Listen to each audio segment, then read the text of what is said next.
నమస్కారం, వార్తలకు స్వాగతం. నేను రవీందర్. పర్వతగిరి మండలంలో రైతులకు సాగునీరు అందించేందుకు రిజర్వాయర్ నుండి కాల్వలకు నీటిని విడుదల చేశారు ఎమ్మెల్యే కేఆర్ నాగరాజు.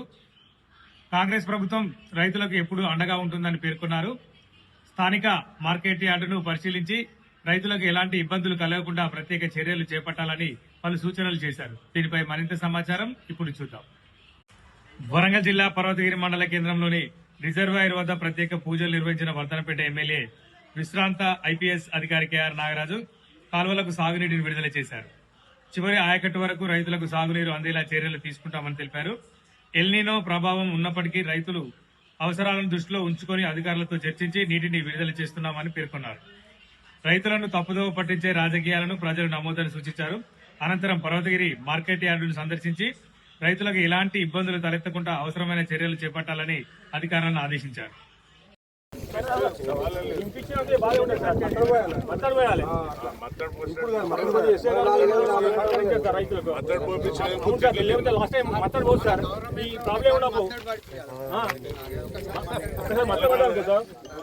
అనిల్ రావు కడుపునొప్పి, సునీల్ రావు మా ఇంటిలకు భాస్కర్ కూడా ఉంటుంది సార్. చెప్తే రైతులంతా నష్టం సార్. చెప్పేటప్పుడు కూడా కొన్ని మాకు సంక్లిష్టమైన సమస్యలు ఎదుర్కొన్నాం. దాంట్లో ప్రత్యేకంగా నన్ను కూడా దూషించిండ్రు, అనిల్ రావును దూషించారు, సునీల్ రావును దూషించిండ్రు, రామచందన్ అందరినీ కూడా దూషించారు. మా నాయకులు ఎస్టీ సోదరులు అక్కడ పొలాలు వేసుకున్నారు, మీరు ఎట్లా నీళ్ళు నింపుతున్నారని అదే గొడవ చేసి ఆయన కూడా పట్టుబట్టి నీళ్ళు నింపించినాం. అంటే ఈ సమస్య వస్తుందని కాదు, ఈ సమస్య ఉత్పన్నమవుతుందని. కానీ రిజర్వాయర్ అనేది ఎప్పుడు కూడా నిండుగా ఉంటే కష్టకాలంలో రైతుకు కానీ మత్స్యకారులకు కానీ అందరికి కూడా లాభపడే విధంగా మత్స్యకారులు కూడా అపోజ్ చేసిండ్రు, నీళ్ళు నింపితే మనం చేపలు ఎట్లా పెట్టాలని.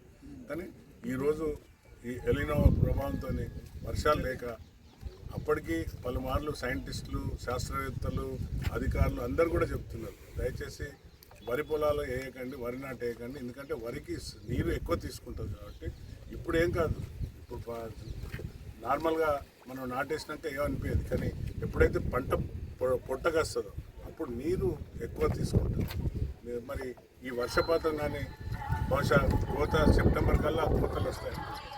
సెప్టెంబర్, అక్టోబర్ కల్లా కోతలు వస్తుంది కాబట్టి ఆ టైంకు అత్యధికంగా నీరు కావాల్సి వస్తుంది. కాబట్టి దయచేసి ఏఈడి గారులను, ఇక్కడున్న సోదరులను, రైతు సోదరులను ఈ నీటిని పొదుపుగా వాడుకొని వారానికి ఒకసారి వదులు నీటిని వృధా కానియకుండా పంట పొలాలకు కరెక్ట్గా సాగే విధంగా వదిలి వాటిని వాటర్ను కాపాడుకుంటేనే రేపు ఒకవేళ ఇప్పుడు మనందరికీ తెలుసు వర్షం ఎప్పుడు పడుతుంది అనేది. వర్షాకాలం తర్వాత చలికాలం వస్తుంది, చలికాలం తర్వాత మళ్ళీ ఎండాకాలం వస్తుంది, ఎండాకాలం తర్వాతనే వర్షాకాలం. అంటే మనకు ఇంకా వచ్చే సంవత్సరం సమ్మర్ వరకు ఎట్లుంటుందో మన పరిస్థితి తెలియదు.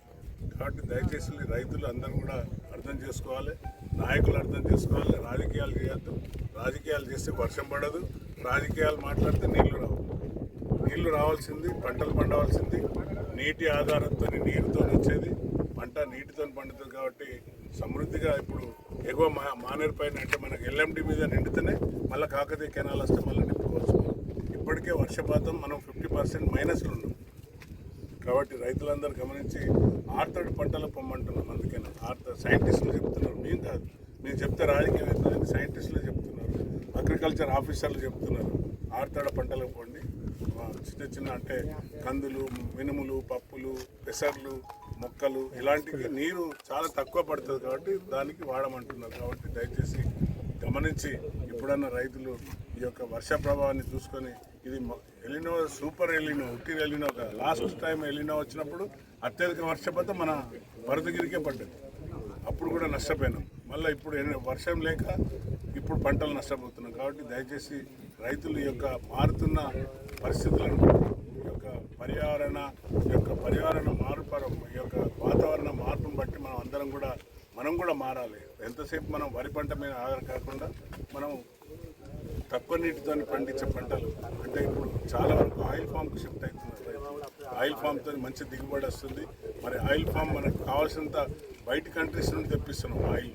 సో ఈ మనమే ప్రొడక్ట్ చేసుకుంటే ఇంకా బాగుంటుంది. మంచి రైతు లాభంలో ఉన్నాడు. మన అగ్రికల్చర్ మీటింగ్లో కూడా ఒక రైతు ఎకరాలు వేసి ఆయన ఏ విధంగా లాభపడుతున్నాడో కూడా వివరించాడు. కాబట్టి దయచేసి రైతులు గమనించాలని కోరుకుంటూ థ్యాంక్ యూ.